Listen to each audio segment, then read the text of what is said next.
አንድነት በምንድነው ስንል የሥላሴ አንድነት በባህሪ በህልውና በፈቃድ በመለኮት እያልን ብዙ ዝርዝር ነገሮችን ልናነሳ እንችላለን። በመንግስት በስልጣን እያልን ልንዘረዝራቸው እንችላለን። አንድነቶቻቸውን ማለት ነው። የሥላሴን አንድነቶች ማለት ነው። ሥላሴ አንድ የሚሆኑባቸውን ነገሮች እንግዲህ የሥላሴ አንድነት የሚለው እንሳ ሐሳብ ምን ማለት ነው ከሚለው ስንነሳ ሥላሴ በአካል ሶስት ናቸው ካልን በኋላ አንድ አምላክ ከማለት የሚያደርሰን አንድነታቸው ነው ማለት ነው። ሥላሴ በአካል ሶስት ናቸው ካልን በኋላ አንድ አምላክ ከማለት የሚያደርሰን አንድነታቸው ነው። እንግዲህ ሶስት ብለን አንድ አምላክ እንድንል የሚያደርገን አንድነት ስላላቸው ነው ማለት ነው። ሥላሴ በአካል ብቻ ሳይሆን በስም ሶስት፣ በግብር ሶስት፣ በከዊን ሶስት፣ በመልክ ሶስት፣ በገጽ ሶስት፣ በአካል ሶስት ብለን አንድ በሚሆኑበት ምስጢር ደግሞ አንድ አምላክ፣ አንድ መለኮት፣ አንድ ባህሪ፣ አንድ ህልውና፣ አንድ ፈቃድ፣ አንድ ስልጣን፣ አንድ መንግስት፣ አንድ ምክር፣ አንድ አገዛዝ ብለን እንድናምን የሚያደርገን የሥላሴ አንድነታቸው ነው ማለት ነው። ሥላሴ ሶስት ከሚሆኑባቸው ይልቅ አንድ የሚሆኑባቸው ምስጢራት ብዙ ናቸው። ሶስት ከሚሆኑባቸው ይልቅ አንድ የሚሆኑባቸው ምስጢራት ብዙ ናቸው። ምክንያቱም አሁን ባየናቸው እንኳን ስንዘረዝራቸው አንድ የሚሆኑባቸው ምስጢራት ብዙ ናቸው። ባህሪ፣ ህልውና፣ ፈቃድ፣ መንግስት፣ ስልጣን፣ አገዛዝ፣ መለኮት፣ ምክር እያልን ሶስት ከሚሆኑባቸው ይልቅ አንድ የሚሆኑባቸው ምስጢራት ብዙ እንደሆኑ እንረዳለን ማለት ነው። በእነዚህም ሥላሴ አንድ በሚሆኑበት አንድ ይሆናሉ እንጂ እንደ አካል አይተካከሉበትም፣ አይመሳሰሉበትም።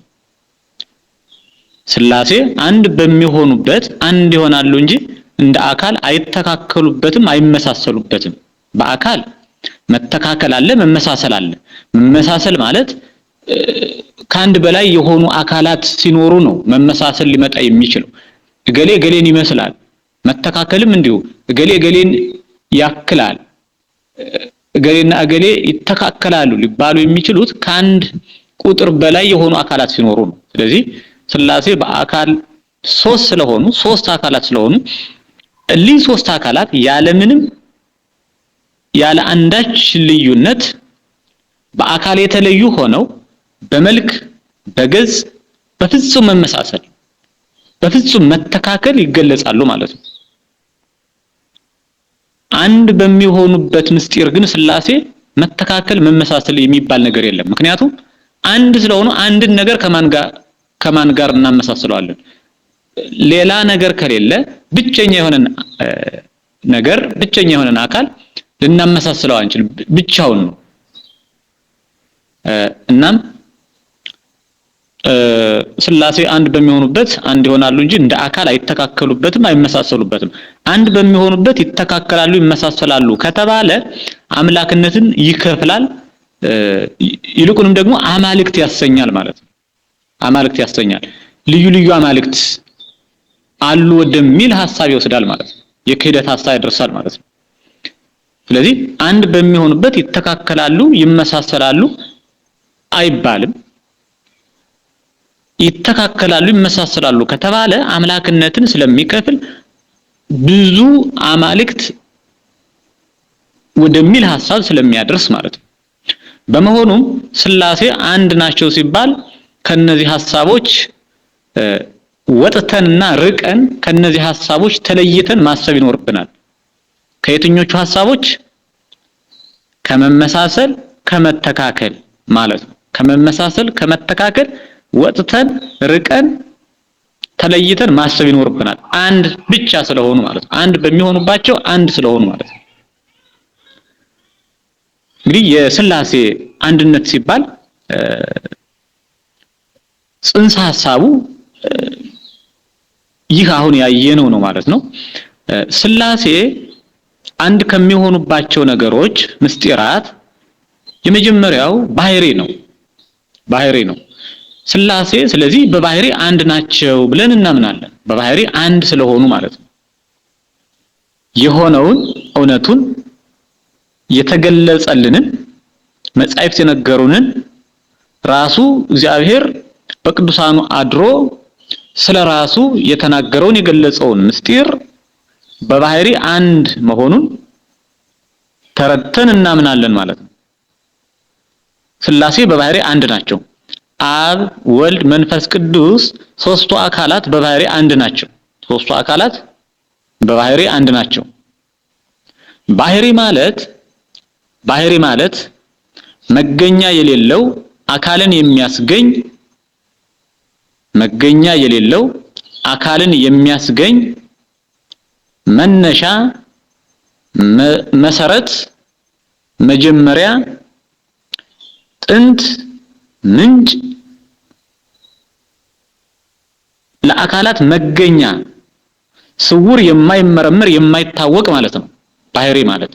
ባህሪ ማለት መገኛ የሌለው አካልን የሚያስገኝ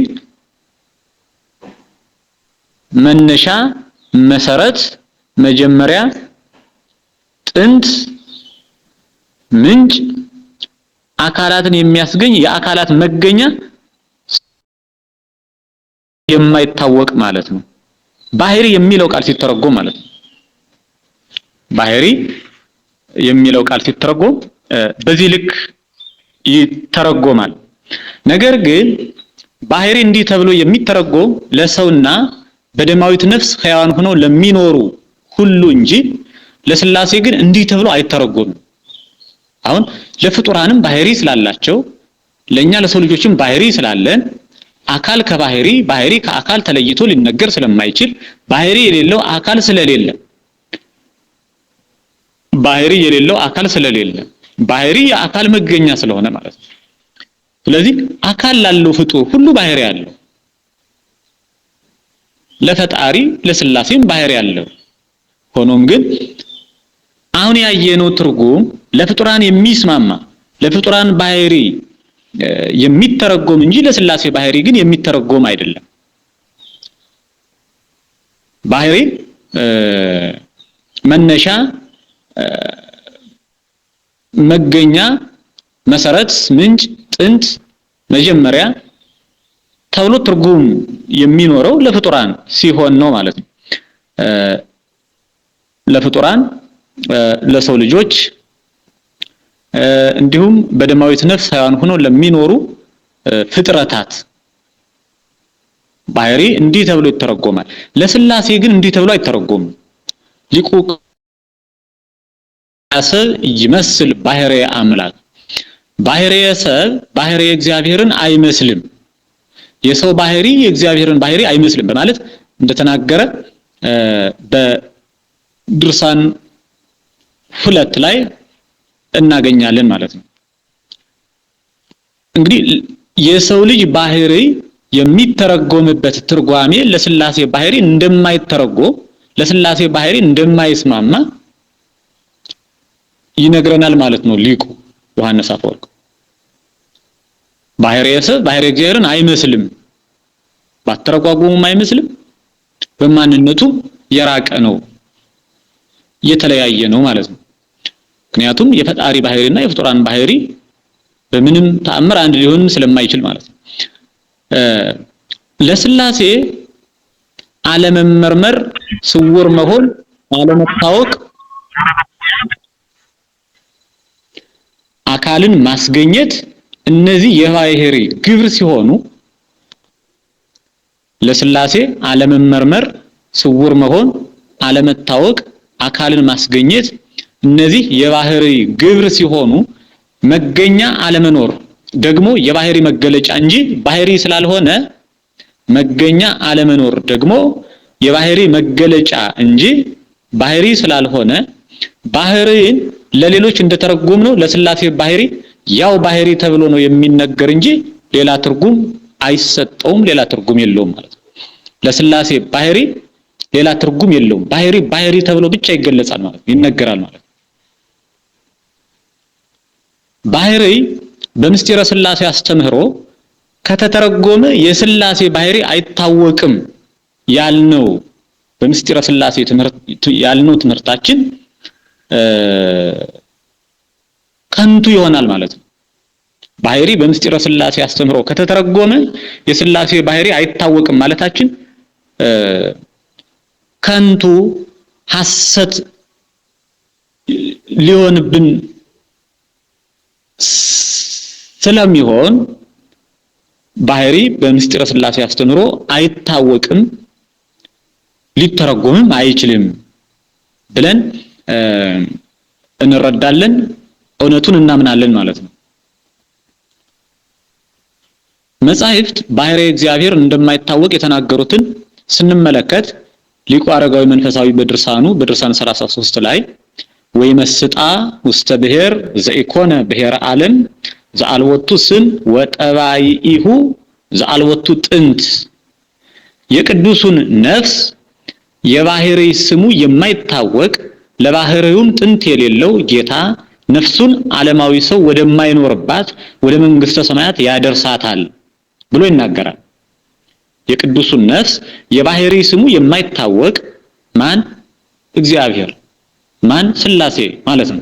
የባህሪ ስሙ የማይታወቅ ለባህሪውም ጥንት የሌለው እንግዲህ የእግዚአብሔር የባህሪ ስሙ አለመታወቁን መጻሕፍት ይነግሩናል ማለት ነው። ጥንት የሌለው መሆኑን መጻሕፍት ይነግሩናል ማለት ነው። የባህሪ ስሙ የማይታወቅ ለባህሪውም ጥንት የሌለው ጌታ ነፍሱን የማንን ነፍስ?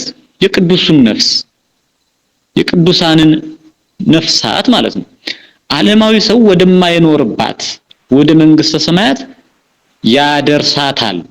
ነፍሱን ያደርሳታል፣ የቅዱሱን ነፍስ ያደርሳታል፣ የቅዱሳኑን ነፍስ ያደርሷቸዋል ማለት ነው ብሎ ይናገራል። ጎርጎርዮስ ዘኑሲስም አልቦ ዘያእምሮ ለህላዌሁ ባህሪውን የሚያውቀው የለም በማለት ቅዳሴ ጎርጎርዮስ ዘኑሲስ ምዕራፍ 1 ቁጥር 11 ላይ ይናገራል።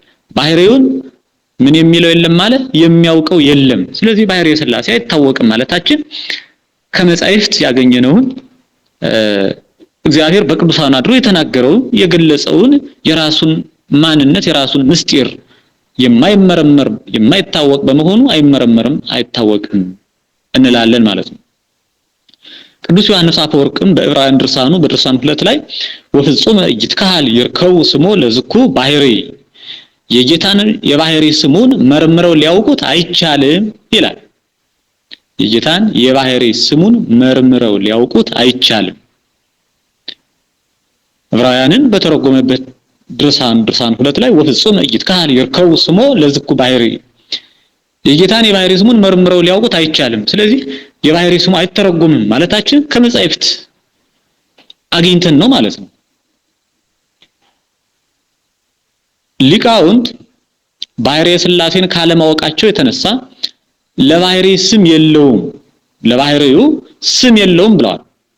ሊቃውንት ባህሪ የሥላሴን ካለማወቃቸው የተነሳ ባህሪ የሥላሴ ለፍጡራን የሚታወቅ ስላልሆነ ከፍጡራን ዕውቀት በላይ ስለሆነ ባህሪ የሥላሴ ከፍጡራን መረዳት በላይ ከፍጡራን ሐሳብ በላይ ከሊቃውንቱ በላይ ከቅዱሳኑ በላይ ከመላእክትም በላይ ስለሆነ ማለት የመላእክትም ዕውቀት አይምሮ መርምሮ የማይደርስበት በመሆኑ ባህሪው የማይታወቅ በመሆኑ ለባህሪው ምን የለውም ስም የለውም ብለዋል ማለት ነው ሊቃውንት። ባህሪው አይታወቅም ማለት ግን ባህሪ የለውም ማለት ደግሞ አይደለም። አሁን ባህሪው አይታወቅም ማለት ባህሪ የለውም ማለት አይደለም። የማናውቀውን ዕውቀት ሁሉ ዕውቀት አይደለም ዕውቀት የለም ልንል አንችልም። ምሳሌ ነፍሳችንን በአይናችን አይተናት አናቅም። ነፍሳችን ምን እንደምትመስል ምን እንደምታህል አይተን አረጋግጠን አናውቅም።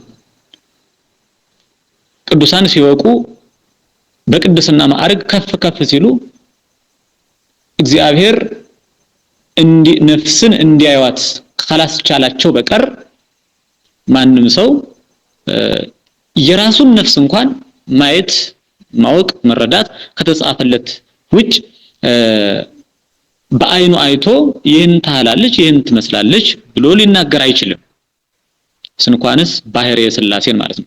ስለሆነም የነፍስን ማንነት ምንነት በአይናችን አይተን ስላልተረዳናት ነፍስ የለንም ግን ልንል አንችልም። ምክንያቱም ነፍስ የሌለው ሁሉ ሊንቀሳቀስ ሊተነፍስ ህይወት ሊኖረው ስለማይችል ማለት ነው። ነፍስ የሌለው አካል በድን እንጂ ተንቀሳቃሽ ሰው ሊሆን ስለማይችል ስጋ ብቻ ነው። ነፍስ የሌለው አካል ስጋ ብቻ ነው ሊሆን የሚችለው እንጂ ሰው ሊሆን አይችልም ሊባል አይችልም። ሰው እንዲባል ነፍስ ከስጋ ጋር መዋሃድ ስላለባት ማለት ነው። ስለዚህ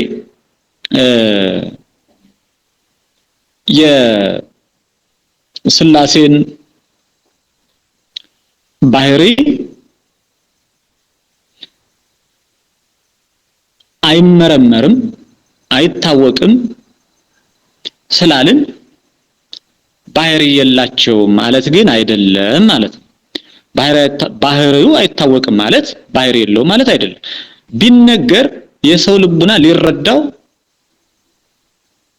ሊያውቀው ሊሸከመው ስለማይችል እግዚአብሔርም ባህሪውን ለፍጡራን ስለማይረዱት ስለማይሸከሙት ባህሪው አይመረመሬ አይደረሴ አይታወቄ በመሆኑ ስላልገለጸው ባህሪው አይታወቅም ይባላል እንጂ ባህሪው አይታወቅም ማለት ግን ባህሪ የለውም ማለት እንዳልሆነ መረዳት ይገባል ነው። ባህሪ እንዳለው በግብሩ እናውቃለን።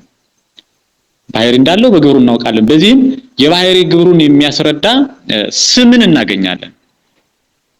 ባህሪ እንዳለው በግብሩ እናውቃለን። በዚህም ደግሞ የባህሪ ግብሩን የሚያስረዳ ስምን እናገኛለን።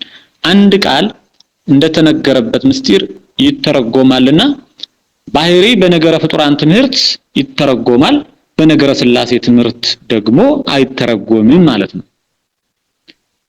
ባህሪ በነገረ ፍጡራን ትምህርት ይተረጎማል ምን ተብሎ? መነሻ፣ መገኛ፣ መጀመሪያ፣ መሰረት፣ ጥንት፣ ምንጭ ተብሎ ይተረጎማል። በምስጢረ ሥላሴ ትምህርት ግን ባህሪ አይተረጎምም ማለት ነው። እንዲህ ያለ ቃል በመጽሐፍ ቅዱስ በብዛት ይነገራል፣ በብዛትም ይገኛል ማለት ነው። የሆነ ጊዜ የሚተረጎም የሆነ ጊዜ ደግሞ በዚያ የማይተረጎም ቃሉ አንድ ሆኖ ልዩ ልዩ ትርጉሞች ያሉት ቃልን እናገኛለን።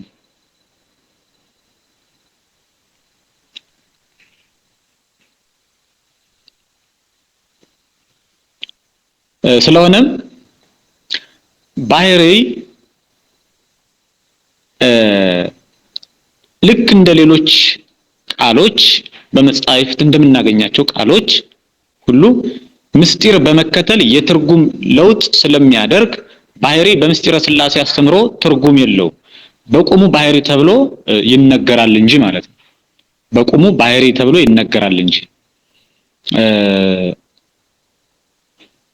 ለምሳሌ መንፈስ የሚለውን ቃል ብንወስድ መንፈስ ልብ ተብሎ የሚተረጎምበት ጊዜ አለ፣ ነፍስ ተብሎ የሚተረጎምበት ጊዜ አለ፣ ነፋስ ተብሎ የሚተረጎምበት ጊዜ አለ፣ መንፈስ ቅዱስ ተብሎ የሚተረጎምበት ጊዜ አለ። አሁን ምስጢሩን እያየ ምስጢሩን እየተከተለ አንድ ቃል በብዙ ትርጉሞች ይተረጎማል ማለት ነው። እንደዚህም ሁሉ ባህሪ ምስጢር በመከተል የትርጉም ለውጥ ያደርጋል። ባህሪ በምስጢረ ሥላሴ አስተምሮ በራሱ ወጥ የሆነ ራሱን ባህሪ መተርጎም አይቻልም። ባህሪ ትርጉም ስለሌለው ማለት ነው። ከትርጉም በላይ ስለሆነ ማለት ነው። ባህሪው ስለማይታወቅ ማለት ነው። የማይታወቅ ነገር እንዴት መተርጎም ይቻላል? የሚታወቅ ነገር እኮ ነው ማብራራት፣ ማመስጠር፣ ማራቀቅ፣ መተንተን የሚቻለው።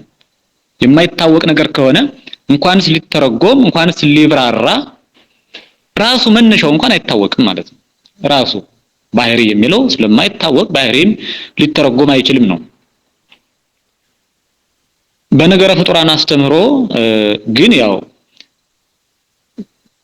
አሁን እንዳየነው ሁሉ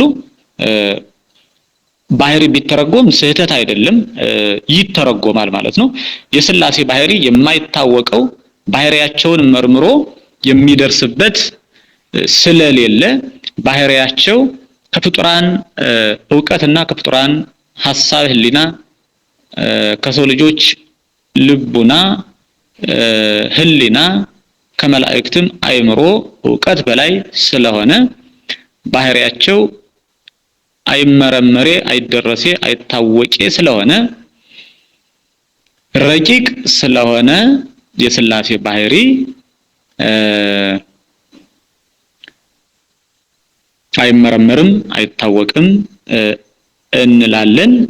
የሥላሴ ባህሪ አይመረመርም አይታወቅም ማለት ነው። ልብ፣ ቃል፣ እስትንፋስ ለሥላሴ የባህሪ ከዊን እንጂ የሥላሴ ባህሪ ነው አይባልም። ልብ፣ ቃል፣ እስትንፋስ ለሥላሴ የባህሪ ከዊን እንጂ የሥላሴ ባህሪ ነው አይባልም። ስለዚህ ባህሪ አልተተረጎመም ማለት ነው። መለኮት አካል ተብሎ እንደሚተረጎም ባህሪ የሥላሴ ልብ፣ ቃል፣ እስትንፋስ ተብሎ ሊተረጎም ግን ይችላል። አሁን መለኮት የሚለው እንግዲህ በመለኮት ሥላሴ አንድ ናቸው ብለን እናምናለን። አንድ ስለሆኑ መለኮት አካል ተብሎ ሲተረጎም ደግሞ አካላት ሶስት ስለሆኑ እስመ ሰለስቱ ሁልቆ መለኮቱ ተብሎ በመጻሕፍት ተጽፎ እናገኛለን። የመለኮቱ ቁጥር 3 ነው ይላል። ይህ ማለት መለኮት በዚህ ጊዜ አካል ተብሎ ነው የሚተረጎመው። የአካሉ ቁጥር 3 ነው ማለት ነው። እናም መለኮት አካል ተብሎ እንደሚተረጎም ምስጢር አይቶ ማለት ነው። ባህሪ የሥላሴ ልብ፣ ቃል፣ እስትንፋስ ተብሎ ሊተረጎም ይችላል ነው። ምስጢርን አይቶ ልብ፣ ቃል፣ እስትንፋስ ተብሎ ሊተረጎም ይችላል እንጂ በራሱ ባህሪን ግን መተርጎም አይቻልም። አብሰ ይሰመይ አበ ወለሊሁ ውእቱ ጠባያ መለኮት። አብ ወላዲ ይባላል። የወልድ የመንፈስ ቅዱስ ልቡና እሱ ነው ባለ ጊዜ ባህሪ ልቡና ተብሎ ይተረጎማል ማለት ነው። ሊቁ አረጋዊ መንፈሳዊ በድርሳን 22 ላይ አብሰ ይሰመይ አበ ወለሊሁ ውእቱ ጠባያ መለኮት፣ አብ ወላዲ ነው፣ የወልድ የመንፈስ ቅዱስ ምንድነው ልቡና እሱ ነው ብሎ ይናገራል ማለት ነው።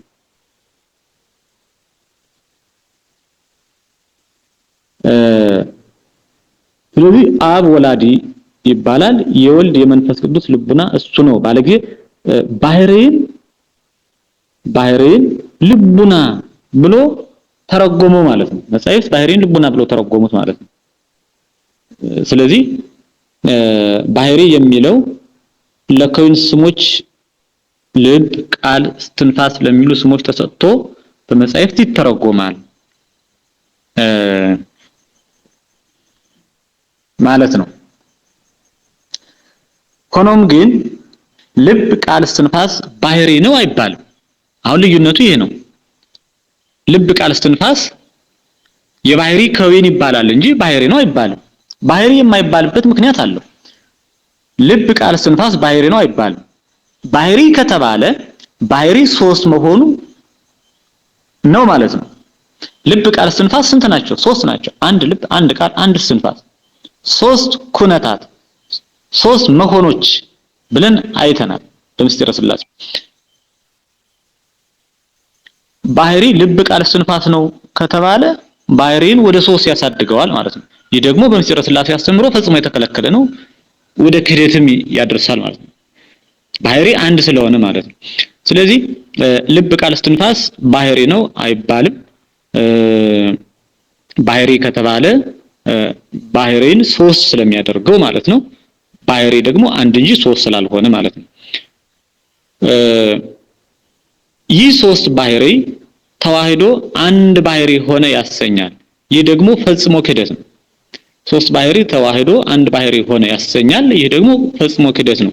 ምክንያቱም ልብ ቃል እስትንፋስ ከዊን የተባለው ባህሪ ቢኖር ነው። ልብ ቃል እስትንፋስ ከዊን የተባለው ባህሪ ቢኖር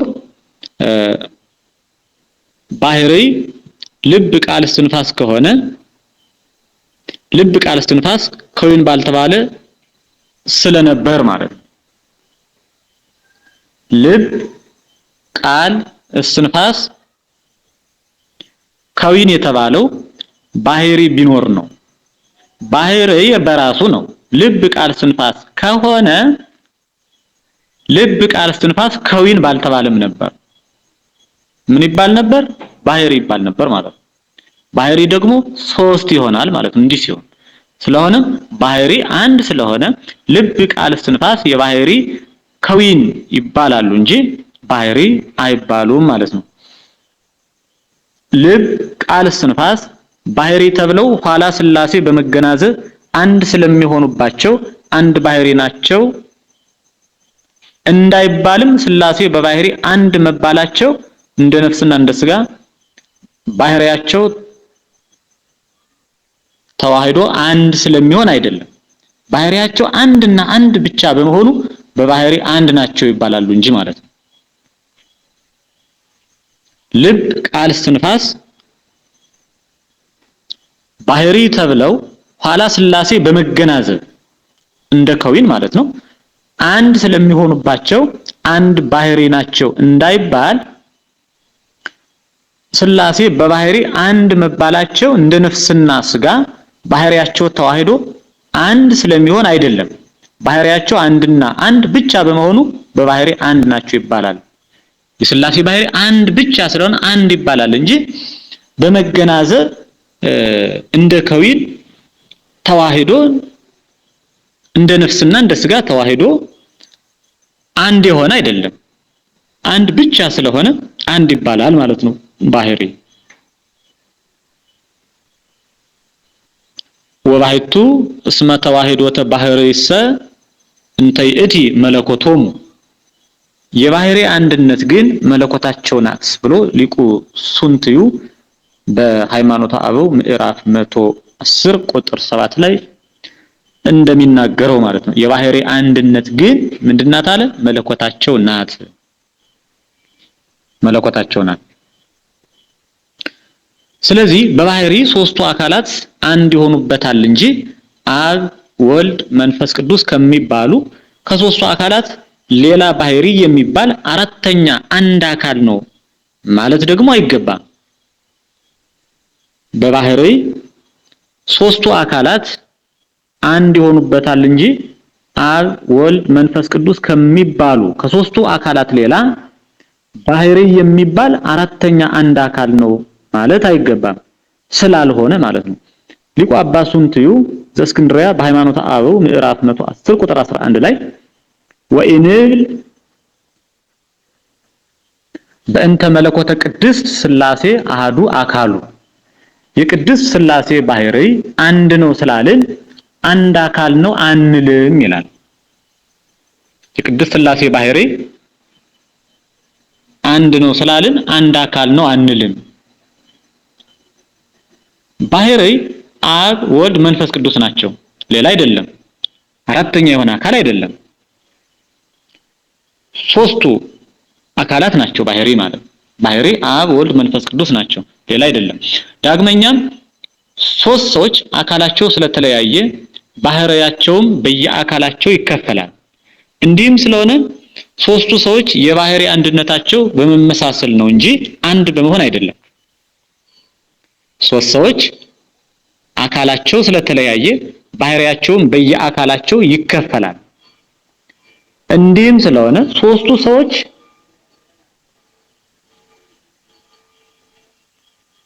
ሶስቱ ሰዎች የባህሪ አንድነታቸው በመመሳሰል ነው እንጂ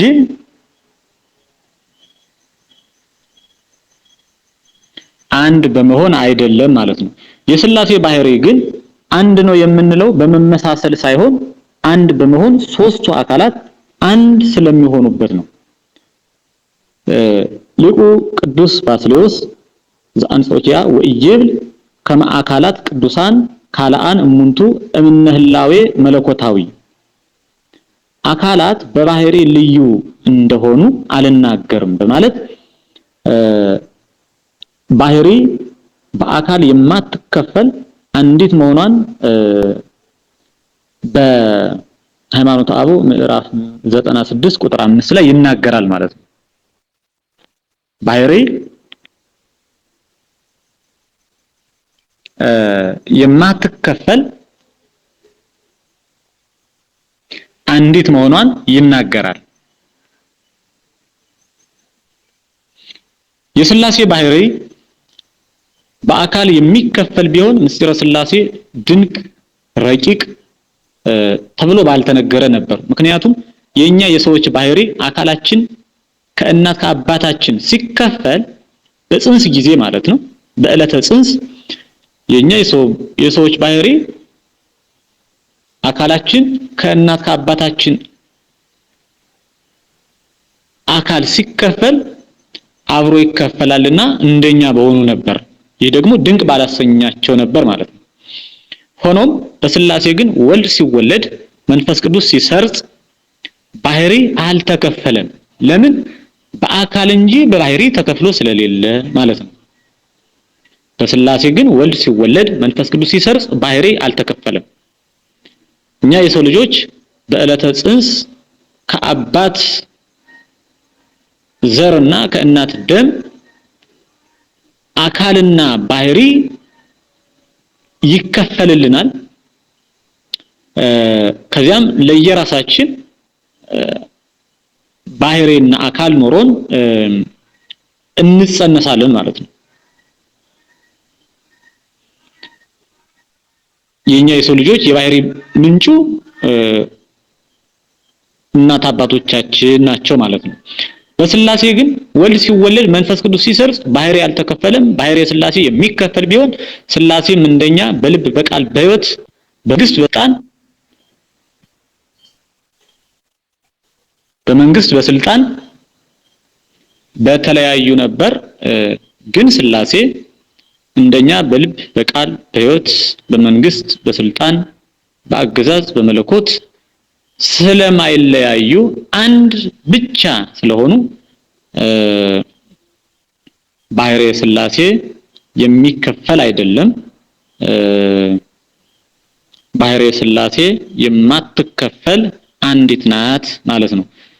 ነገር ግን ባህሪ ሥላሴ ለዘላለሙ የማትከፈል አንዲት ብቻ እንደሆነች በዚህ እንረዳለን። እንግዲህ የሥላሴ ባህሪ አንዲት ብቻ እንደሆነች ካየን ሥላሴ ሌላው በመለኮት አንድ ናቸው ወደሚለው እንሄድ። ሥላሴ በመለኮት አንድ ናቸው። እንግዲህ አንድ የሚሆኑባቸው ምስጢራት ሶስት ከሚሆኑባቸው ምስጢራት የበዙ ናቸው ብለናልና በመለኮት አንድ ናቸው ሥላሴ ስንል እንዴት ነው ካልን አብ ወልድ መንፈስ ቅዱስ አንድ መለኮትነት አላቸው። አምላክነትን እንዳያበዛብን በመለኮት እንደ አካል ከሶስት ይከፈላሉ ማለት አይገባም። በመለኮት እንደ አካል ከሶስት ይከፈላሉ ማለት አይገባም። እንደ ባህሪ አንድ ናቸው እንላለን እንጂ ማለት ነው። አብ ወልድ መንፈስ ቅዱስ አንድ መለኮትነት አላቸው። አምላክነትን ብዙ እንዳያደርግብን ይህ ትምህርት በመለኮት እንደ አካል ከሶስት ይከፈላሉ ማለት አይገባም አንልም። በመለኮት አንድ ስለሆኑ መለኮት እንደየቦታው ፍቹም ይለያያል። ልክ እንደ ባህሪ ማለት ነው። መለኮት እንደየቦታው ፍቹም ይለያያል። ለምሳሌ በመዝሙር 102 ቁጥር 22 ላይ ነብዩ እግዚአብሔር ዳዊት ውስተ ኩሉ በሐውርት መለኮቱ አገዛዙ በአገሮች ሁሉ ነው ሲል አገዛዝ ተብሎ ይተረጎማል ማለት ነው። መለኮት ያለው ቃል አገዛዝ ተብሎ ይተረጎማል። ምስጢር እያየ ልክ እንደ ባህሪ ይተረጎማል ማለት ነው።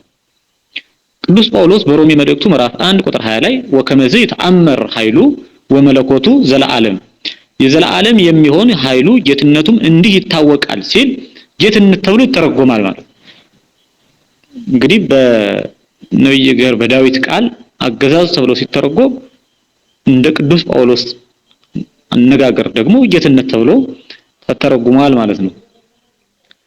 ሊቁ አባ አግናጢዮስ ዘአንጾኪያም በሃይማኖተ አበው እሁዛን ሙንቱ በጽምረተ አሃዱ መለኮት ዘውእቱ ብርሃን ዘይሰርቅ እምኔሁ ሥላሴ በመለኮት አንድ አድራጅነት አንድ ናቸው፣ ይኸው ሶስትነት ከሱ የሚገኝ አንድ ብርሃን መለኮት ብርሃን ተብሎ እንደሚተረጎም ይነግረናል ማለት ነው። ሊቁ አባ አግናጢዮስ ዘአንጾኪያ በሃይማኖተ አበው ምዕራፍ 11 ቁጥር 8 ላይ በመለኮት አንድ አድራጊነት አንድ ናቸው፣ ይኸው ሶስትነት ከሱ የሚገኝ አንድ ብርሃን ነው። እሁዛን ሙንቱ በጽምረተ አሃዱ መለኮት ያለውን ቃል ዘውእቱ ብርሃን ዘይሰርቅ እምኔሁ ሥላሴ ብሎ ዘውእቱ ብርሃን ብሎ ተረጎሙ ማለት ነው። ሊቅ ስለሆነ ዘውእቱ ብርሃን ብሎ ተረጎመው፣ መለኮትን ብርሃን ብሎ ይተረጉመዋል ማለት ነው። እንግዲህ መለኮትን አገዛዝ፣ ጌትነት፣ ብርሃን ተብሎ እየተተረጎመ አገኘ ነው ማለት ነው። ሊቁ ቅዱስ ያሬድም ኩኑ ድለዋን ለአእምሮ መለኮትን ለማወቅ ዝግጁ ሁኑ ሲል መለኮት በቁሙ ሌላ ትርጉም ሳይኖረው መለኮት ተብሎ እንደሚተረጎም በመጽሐፍ ድጓ ዘዘመነ መርዓዊ ላይ እናገኛለን ማለት ነው። ኢትዮጵያዊው ሊቅ ጌታው አለቃ ህሩይም ፍኖተ እግዚአብሔር በተባለ መጽሐፋቸው መለኮት ያለውን ቃል ሲተረጉሙ መለኮት ማለት እንዲህ ነው ተብሎ በማይነገርና በማይታወቅ ጠባይ የሚጠራበት ስም ነው ብለው ይገልጻሉ። መለኮት ማለት እንዲህ ነው ተብሎ በማይነገርና በማይታወቅ ጠባይ የሚጠራበት ስም ነው። ከመተርጎም በላይ ነው። ምስጢር አይቶ ይተረጎማል እንጂ በራሱ ከመተርጎም በላይ ነው ማለት ነው ብለው ይናገራሉ። ቅድስት ሥላሴ ሶስትነታቸው ሳይጠፋ በመለኮት አንድ ናቸው እንላለን እኛም።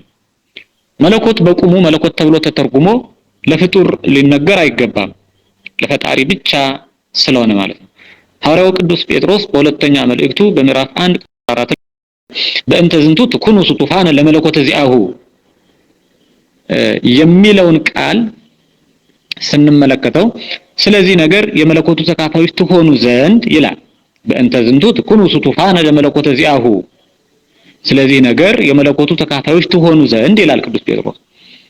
አሁን በዚህ ጊዜ መለኮት የሚለው ለፍጡር ባለመነገሩ መተርጎም ያለበት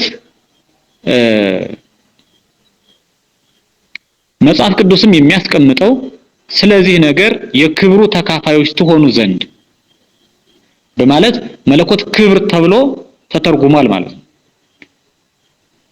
የመለኮትን ትርጉም በየቦታው በቁም ብቻ የምንተረጉመው ሳይሆን ምስጢር አይተን የምንተረጉመው ነው። መጻሕፍትም ምስጢራትን እያዩ ስለሚተረጉሙት ማለት ነው። መለኮት ለፈጣሪ ብቻ እንጂ ለፍጡራን የሚሰጥ ስላልሆነ ተካፋዮች ትሆኑ ዘንድ ሊባሉ አይችሉም። በዚህ ጊዜ መለኮት ምን ተብሎ ይተረጎማል ማለት ነው? ክብር ተብሎ ይተረጎማል። የክብሩ ተካፋዮች ትሆኑ ዘንድ ተብሎ ይተረጎማል። ቅዱሳን መላእክት፣ የሰው ልጆች የሥላሴ የክብር ተካፋዮች ስለሆኑ ማለት ነው። የሥላሴን የባህሪ ክብር በጸጋ ወርሰው ስለሚኖሩ ማለት ነው። ከብረውት ስለሚኖሩ ማለት ነው።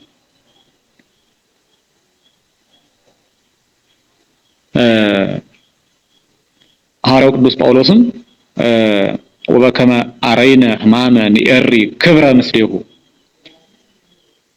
ክርስቶስን በመከራ ክርስቶስን በሃይማኖት ጽናት ክርስቶስን በምግባር በትሩፋት ከመሰል ነው ክርስቶስን ባኗኗራችን ከተከተል ነው ክርስቶስን በፍቅር በትህትና በትዕግስት ከመሰል ነው በክብር ደግሞ እንተካከለዋለን ይላል። ያ ማለት ፍጡር ከፈጣሪ ጋር የሚተካከል ሆኖ ሳይሆን የእርሱን የባህሪ ክብር የሰው ልጆች በጸጋ ከብረውት ስለሚኖሩ ማለት ነው። ስለዚህ መለኮት ክብርም ተብሎ እንደሚተረጎም ልብ እንላለን። በ16ኛው መቶ ክፍለ ዘመን የነበሩ ኢትዮጵያውያን ሊቃውንትን በመዝገበ ሃይማኖት መጽሐፋቸው ስለ መለኮተ ሥላሴ ሲመሰክሩ አብ ወወልድ ወመንፈስ ቅዱስ አሃዱ መለኮት አሃዱ መለኮት ብሂል ኃይል ብሂል አሃዱ መንበሮሙ ወአሃዱ ስብሐቶሙ ወአሃዱ ሳህሎሙ ወአሃዱ ምህረቶሙ አብ ወልድ መንፈስ ቅዱስ በመለኮት አንድ ናቸው። አንድ መለኮት ማለትም ኃይል ማለት ነው።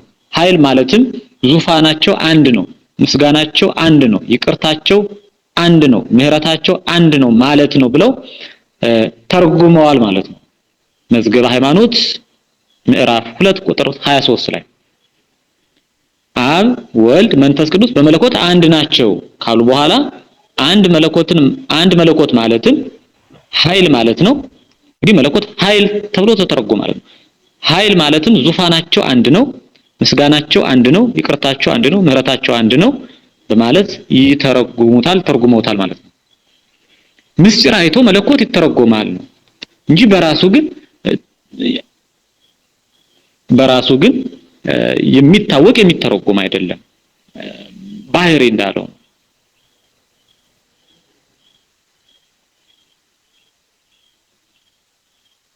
መለኮት ሶስቱ አካላት አንድ የሚሆኑበት እንጂ መለኮት ከአብ ከወልድ ከመንፈስ ቅዱስ ከሶስቱ አካላት በአንዱ አካል ብቻ የሚገኝ አይደለም። መለኮት ሶስቱ አካላት አንድ የሚሆኑበት እንጂ መለኮት ከአብ ከወልድ ከመንፈስ ቅዱስ ከሶስቱ አካላት በአንዱ አካል ብቻ የሚገኝ አይደለም። ዳግመኛ መለኮት ከሶስቱ አካላት ሌላ ለብቻው ያለ አራተኛ የሚሆን አንድ አካልም አይደለም።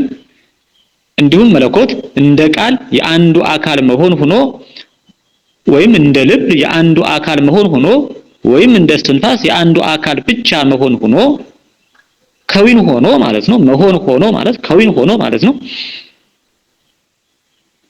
በኋላ ሁለቱ አካላት ገንዘብ የሚያደርጉትም አይደለም። እንግዲህ መለኮት ከሶስቱ አካላት በአንዱ አካል ብቻ የሚገኝ አይደለም። አንደኛ ማለት ነው። አንደኛ ከሶስቱ አካላት በአንዱ አካል ብቻ የሚገኝ አይደለም። ሁለተኛ መለኮት ከሶስቱ አካላት ሌላ ለብቻው ያለ አራተኛ የሚሆን አንድ አካልም አይደለም። ሶስተኛ መለኮት እንደ ቃል እንደ ልብ እንደ እስትንፋስ የአንዱ አካል መሆን ሆኖ የአንዱ አካል ከዊን ሆኖ መሆን ሆኖ በኋላ ሁለቱ አካላት ተገናዘውት ገንዘብ አድርገውት በህልውና አንድ የሚሆኑበትም አይደለም ነው። ሊቁ መቃርዮስ ዘእስክንድርያ አኮ መለኮት ዘይተረከብ በአሃዱ ገጽ መለኮት በአንድ አካል የሚገኝ አይደለም በማለት በሃይማኖት አበው ምዕራፍ 98 ቁጥር 10 ላይ ይናገራል። መለኮት በአንድ አካል የሚገኝ አይደለም። የመጀመሪያውን ሐሳባችንን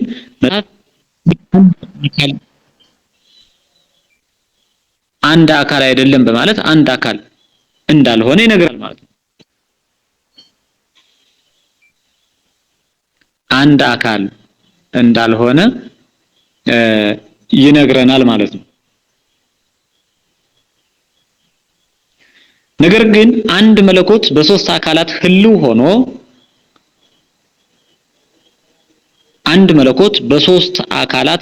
ሆኖ ሶስቱን አካላት አንድ የሚያደርግ ሶስቱ አካላት አንድ የሚሆኑበት የሥላሴን አንድነት የሚገልጽ ለሥላሴ ብቻ የሚነገር ነው ማለት ነው። መለኮት በሶስት አካላት ህልው ሆኖ ሶስቱን አካላት አንድ የሚያደርግ ህልው ስንል እንደ ከዊን ማለት ግን አይደለም። ከዊን ሶስት ነው፣ መለኮት ግን አንድ ነው። ያ አንዱ መለኮት በሶስቱ አካላት ህልው ሆኖ ሶስቱን አካላት አንድ የሚያደርግ ሶስቱ አካላት አንድ የሚሆኑበት የሥላሴን አንድነት የሚገልጽ ለሥላሴ ብቻ የሚነገር ለፍጡራን የማይነገር ለፍጡራን የማይስማማ የማይሆን ለሥላሴ ብቻ የሚነገር ነው ማለት ነው መለኮት ማለት።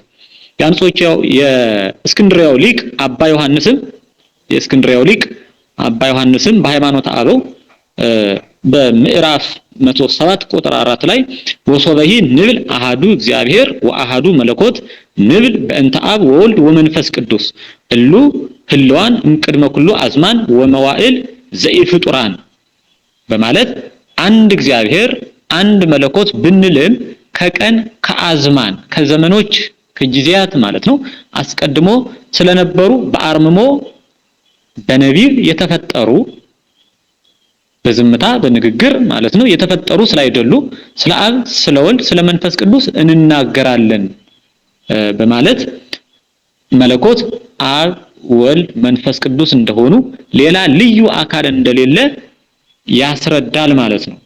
በሃይማኖተ አበው ሊቁ አባ ዮሐንስ ዘእስክንድርያ ምዕራፍ 107 ቁጥር 4 ላይ ማለት ነው መለኮት አብ ወልድ መንፈስ ቅዱስ እንደሆኑ ሌላ ልዩ አካል እንደሌለ ያስረዳል ይናገራል።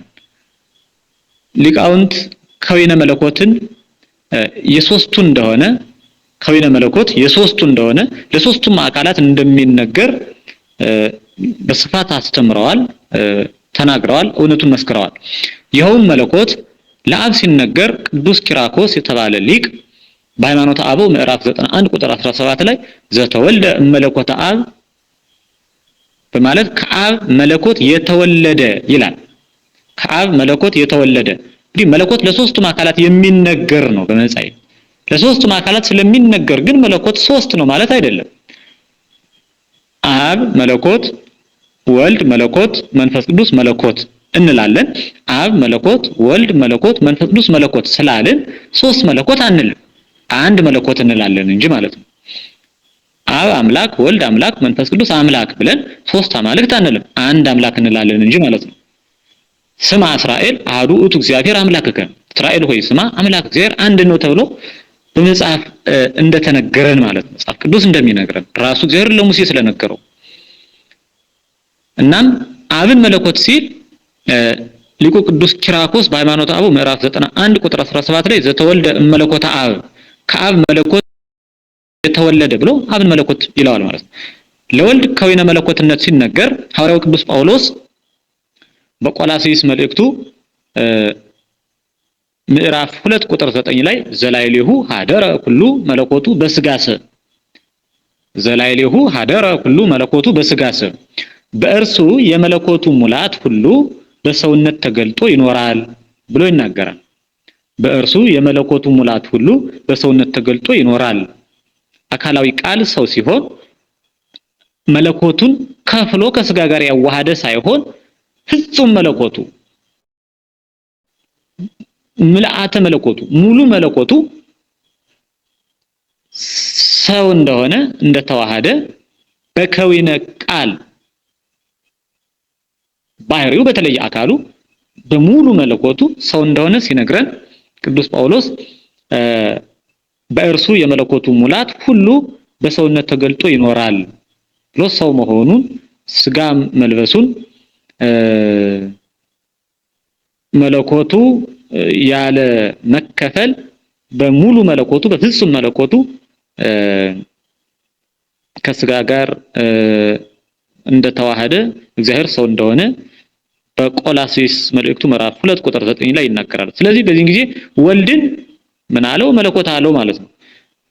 ምክንያቱም ሰው የሆነ ስጋ የለበሰ ወልድ ነው ከሶስቱ አካላት ከሱ በቀር ሌላ አካላት ሌሎቹ አካላት ሰው ስላልሆኑ ስጋ ስላለበሱ አብ ወልድ ማን ነው አብ መንፈስ ቅዱስ ሰው ስላልሆኑ ማለት ነው። ወውእቱ ቃል ስጋ ሆነ ያም ቃል ስጋ ሆነ ብሎ ቅዱስ ዮሐንስ በወንጌሉ ምዕራፍ 1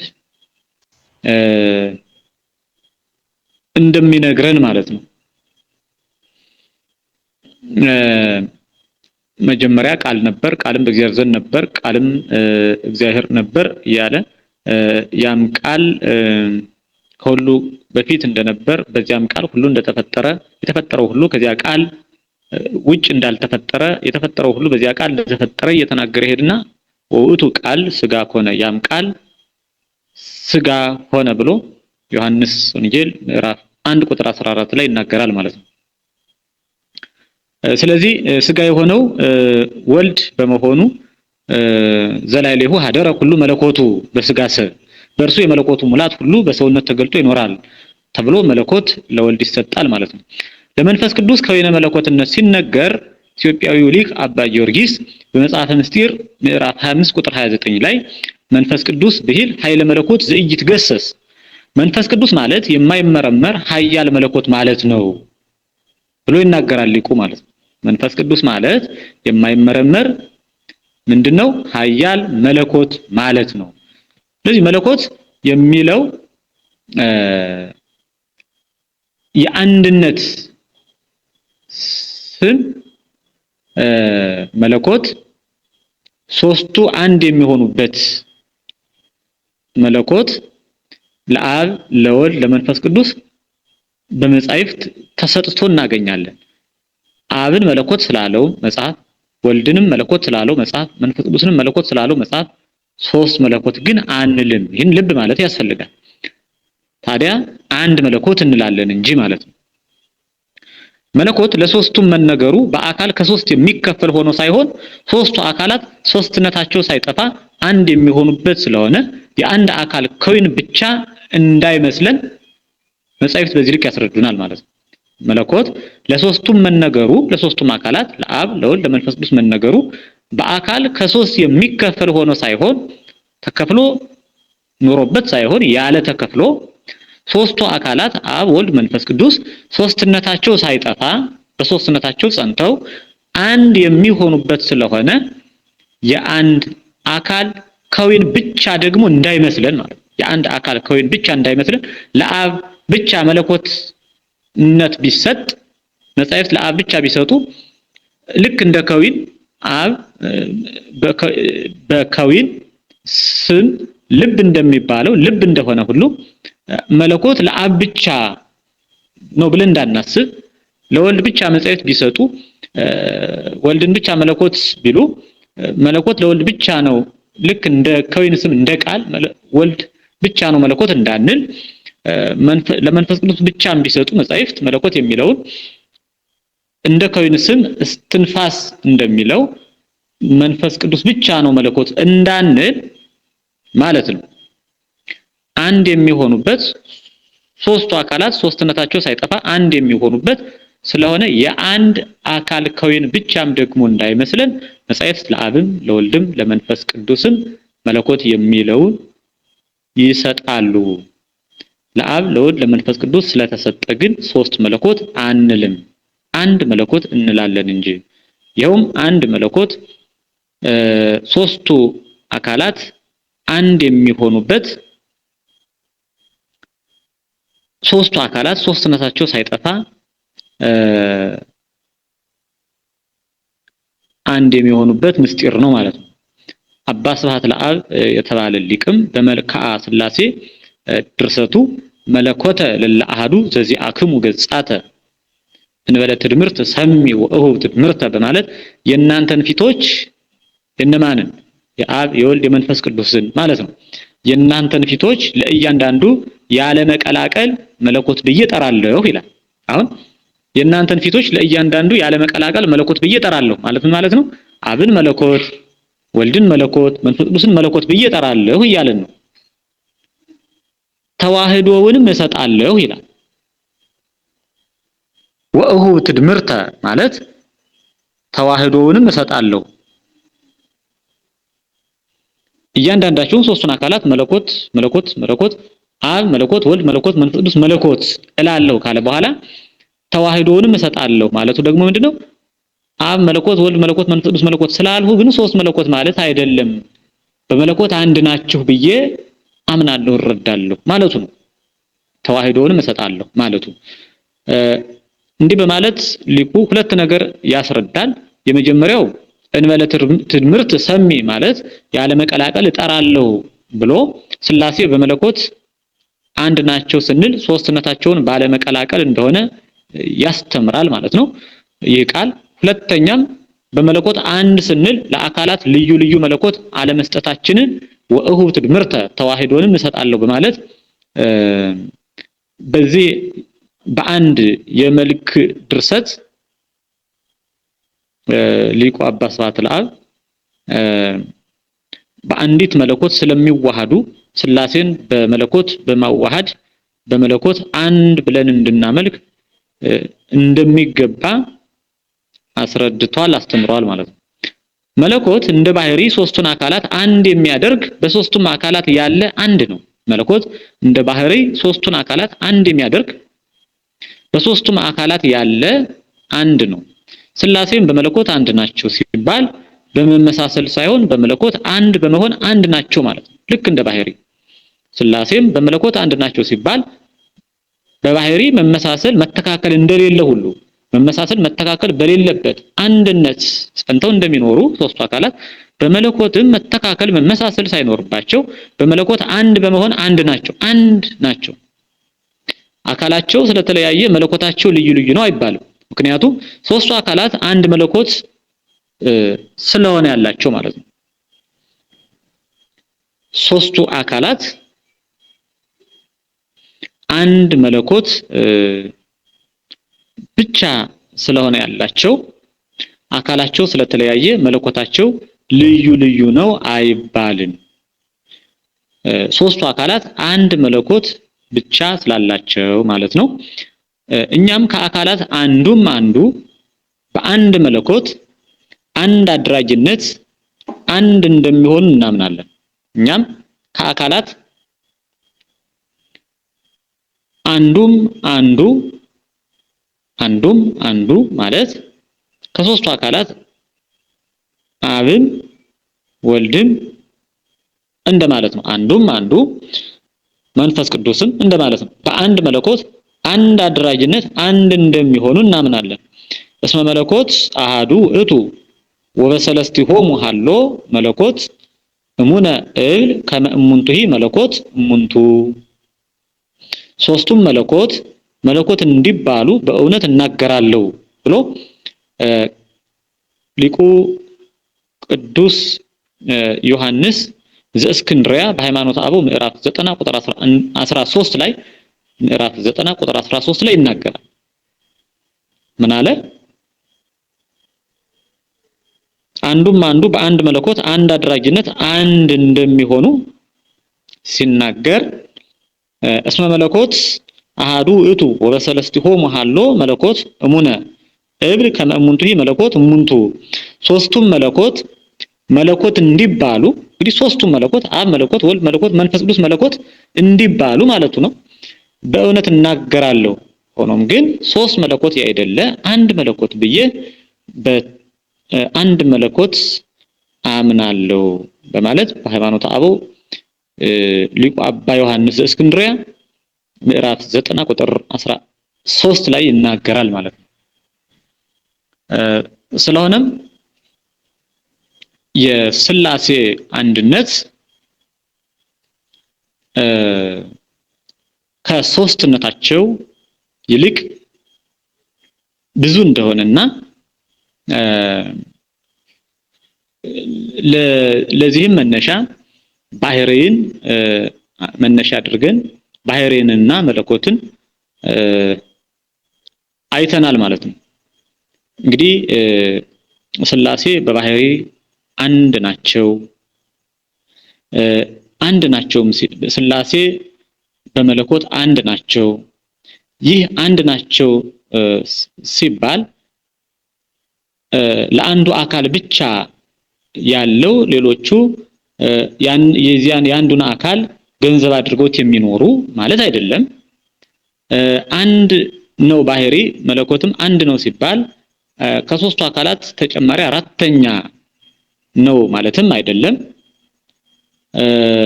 ልክ እንደ ከወይንም ደግሞ በህልውና በተገናዝቦ ሶስት ሆኖ በተገናዝቦ አንድ የሚሆኑበትም ማለት አይደለም።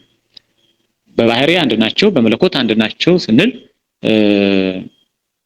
ለሶስቱ አካላት አብ ወልድ መንፈስ ቅዱስ አንድ የሚሆኑበት አንድ ብቻ ስለሆነ ባህሪ ሶስቱ አካላት አብ ወልድ መንፈስ ቅዱስ አንድ የሚሆኑበት አንድ ብቻ ስለሆነ መለኮት ይህንን መጻሕፍት የነገሩንን ሊቃውንት ያስተማሩንን ራሱ እግዚአብሔር ለቅዱሳኑ የገለጸውን እኛም አምነን ተረድተን ህይወትን የምናገኝበትን በዚህ ልክ እንረዳለን ማለት ነው። ስለሆነም የሥላሴ አንድነት በባህሪ በመለኮት